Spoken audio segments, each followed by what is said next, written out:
Hey there, this is Warhammer with Sheeb, and I am bringing you another battle report with my Skaven versus the pesky Wood Elves. So, again, club night. We're playing a practice game for Alberta's, or Edmonton's rather, tournament Onslaught, which is coming up at the end of October. And I am pitted up against Shane and his Wood Elves. And Shane has this theory that Wood Elves can be quite effective combat fighters. And so he's bringing a very non traditional Wood Elf list, a list with very few shooting, which I was intrigued. And I figured just because I had the numbers, that I had him surrounded. But he actually ends up doing quite well. So stay tuned to see how things unfold for the match. Let's take a look at my spells. 2 on Plague, 2 on Ruin, and then I make my choice. So I roll up Blessed with Filth, Pestilence, Breath, Scorch, and I choose to swap out Skitterleap for Curse of the Horned Rat. That's 2 games in a row where I've drawn Skitterleap, and I just have no use for it when I'm everything in the bell. And then the Engineer has the Warp Lightning Cannon. We rolled up, and we rolled up meeting engagements. We have the diagonal deployment. One of my slave blocks does not come on first turn, as well as one of my Warp Lightning Cannons. Other than that, I have 50 Storm Vermin with the BSB, my Warlord on a Bone Breaker with the Fell Blade, Fencer's Blades on the Greyseer on top of the Bell, with another Engineer inside here with the Skaven Brew, and another Engineer here with the Warp Lightning ability and the Condenser, along with the Doom Rocket. Doom Wheel, a shot of the Doom Wheel up on the top. And then pitted up against me, we have 5 Branch Wraiths, who all know spells from the lore of Shadow, and he gets a million spells. If we ever look at his side of the board, he's just got spells everywhere. 5 Scouts, a horde of 40 Eternal Guard, around 38 or so, 39 Wildwood Rangers inside the wood. Then he deploys his Way Watchers over here and his Wild Riders far over here out of sight from my Warp Lightning Cannons. And look at all these spells. He has more spells than he knows what to do with. And with all those extra wizards to help him channel, he dominates the magic phase. At a significant cost, though. So they're on beasts, some are on... they're on Shadow, excuse me. He has a Beast Wizard, a level 4 inside here. So we have a look at first turn. He managed to roll 6 and manages to steal it, and he puts 2 wounds onto the Doom Wheel first shot. First turn of the game from his multi-shooting Way Watchers. Then we have a look at everything else sort of coming on in my turn. In his turn is really uneventful. It didn't move up his Wild Riders, and nothing really moved other than the Scouts shimmied over. Or sorry, these Scouts came on in reserve on his turn. There's still Scouts here, 5 Scouts. Doom Wheel came up pretty close, and then pretty close, but still close enough to zap my slaves, and not him. And then my Warp Lightning Cannon marches on in my turn. So this is top of turn 1. Bottom of turn 1. And during my magic phase, first turn, I managed to cast Warp Lightning. And then I do a Scorch, and I kill, I think, all but 1. And then I managed to get off Blessed with Filth. So all of these Storm Vermin are now poisoned attacks. And then in shooting, I managed to get a successful Doom Rocket. I kill a whopping, I'm going to say 19 or 23, something ridiculous on those Eternal Guard. So they get destroyed there. And then we have a look at the turn. The Slave Block marched on and reformed to face them like that. I realized too late that they could just, since they're skirmishers, just come to my flank and be out of my charge arc, and I'm never going to see them. Lesson learned for next time. Doom Wheel gets awfully close, and they charge in on Wood Elves turn 2. They march over here, and the Wild Riders come out from behind the building, hiding, and these Way Watchers, they want to kill the Doom Wheel. They don't want to kill these slaves. They don't want to fight these slaves. What was I thinking? Here we go. Then a dragon came onto the board, fighting a humongous war altar. This was on the other board, and it was just quite cool. I just really like the size of Evan's new dragon, so there's a picture of it there.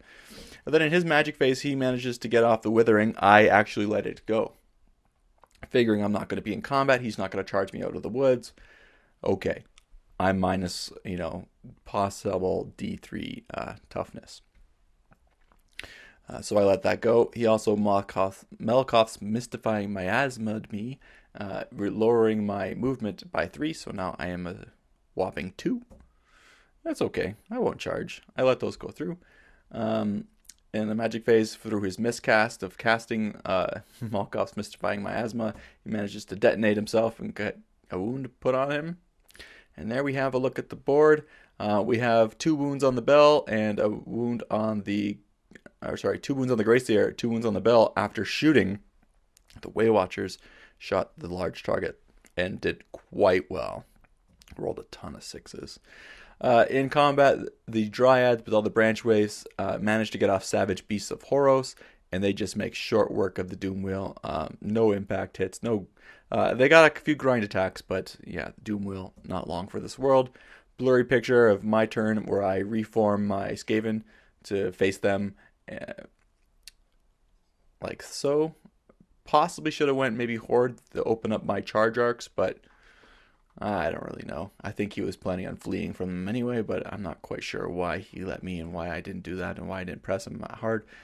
These guys stumble forward, and I think they go forward a little bit. I forget to ring the bell in my magic phase. These guys shimmy back because the Wild Riders could charge them into the flank. Doomwheel goes into the Wildwood Rangers, forgetting I thought they only had hatred or the double attacks for people who against monsters, not realizing it's against models that cause fear. My Doomwheel causes fear. So shame on me. I should have known better.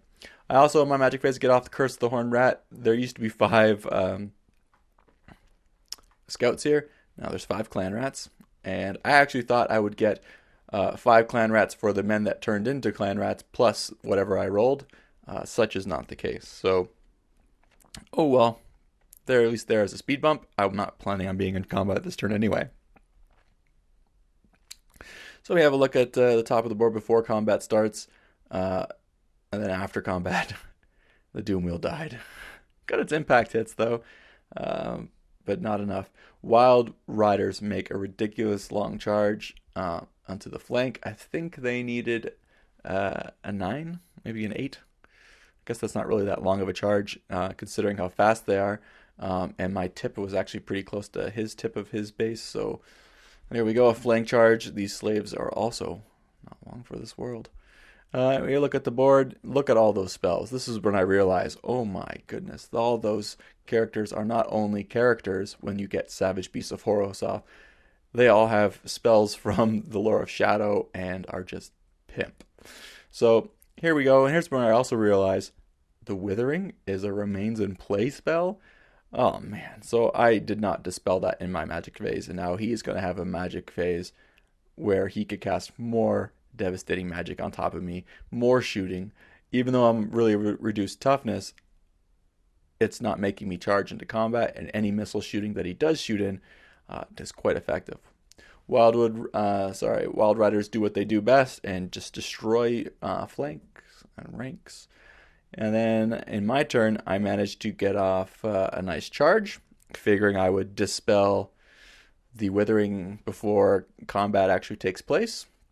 So hopefully all goes well. He is still Savage Beasts. I do get 5 Gunner Runners coming in to flank charge, rear charge if need be, or shoot some slings, whatever may go my way.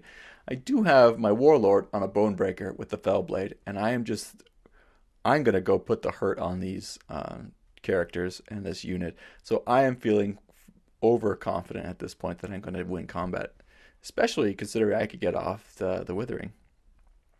So I attempt the Dreaded 13th. It gets dispelled on that unit, and they're still in the wood. I reform these slaves to go in horde formation and face this way, so that they have less ranks but more attacks. Figuring, I got 1 last time. I could probably get a few more if I get a few more attacks in.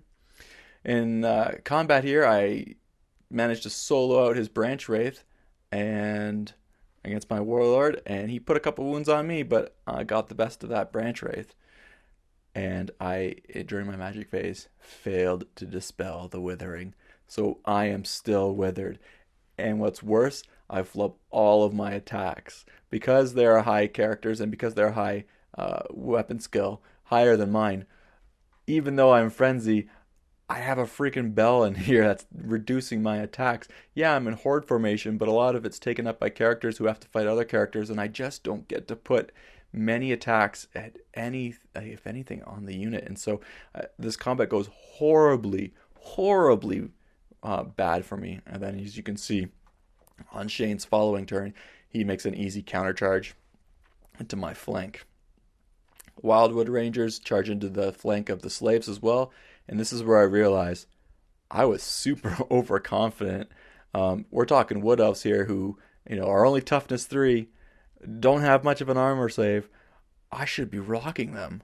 However, I'm playing them far too aggressive. Uh, you know, Gutter Runners, on my turn, I could send it in the back if there's any left over. At this point, I'm actually thinking I could actually win combat. I'll at least kill the Branch Wraith, then I could deal with the Internal Guard. Because I'm unbreakable. Yeah, you're stubborn. We're going to go to combat, and we'll maybe do a reform, and then we'll see how it goes. Combat does not go well. Look at all the Storm Vermin. They get an additional Savage Beast of Horos off. So not only were there like 3-4 characters left over in this Dryad unit, there was a Sorceress who was here who had +3 strength and +3 attacks, plus another BSB hero here. And they just went to town on the unit. They allocated attacks on the bell, and for the longest time they couldn't kill it until the very end. They finally did it, dropped down the Gracier, who lost his ward save, and they were in a quite tight situation. We got an Engineer, Gracier, BSB, Warlord on Bonebreaker with 2 Storm Vermin left. They're on Snake Eyes, and I flee, and they catch me. I roll ridiculously low, even though I have Scurry Away. It wasn't enough.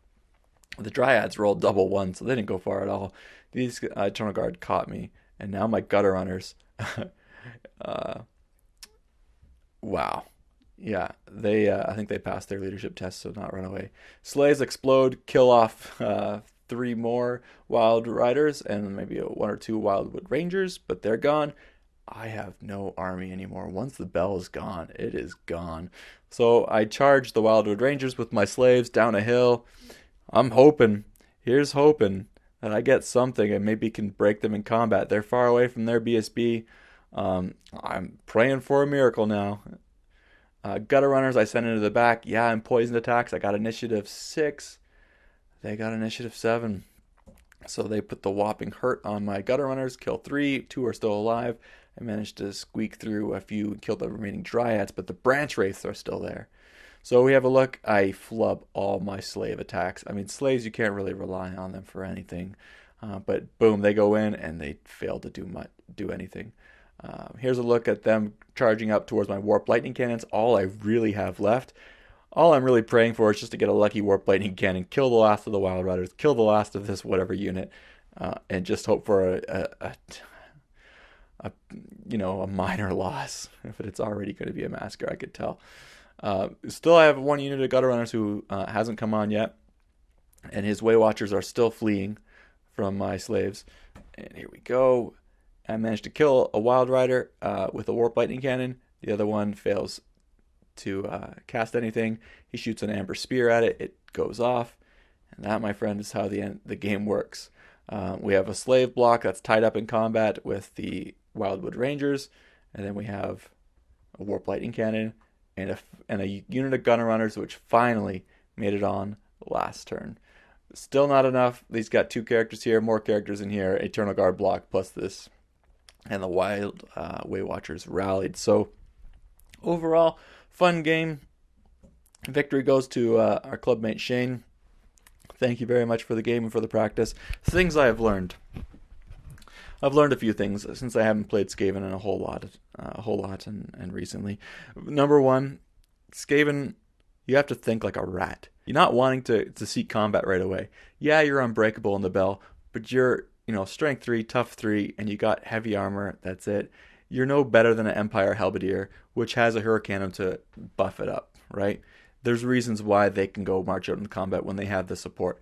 With the Skaven, you don't really have the support. Your slaves you should send out to tie up things that you don't want to be in combat. My combat block, I don't want to really see combat until turn 4, 3. It would be an acceptable time, but preferably round 4, round 5 even. If I can weather the storm, stay in my corner, shoot my lightning cannons, keep my doom wheels on the flanks away from shooting, and not sending them into big blocks, but looking for the high wound targets, then I may have a chance. Also, I've tested this list out with Bonebreaker with the Fellblade, just to give him a little bit of extra combat punch at the sacrifice of one Gutter Runner and two Rat Darts.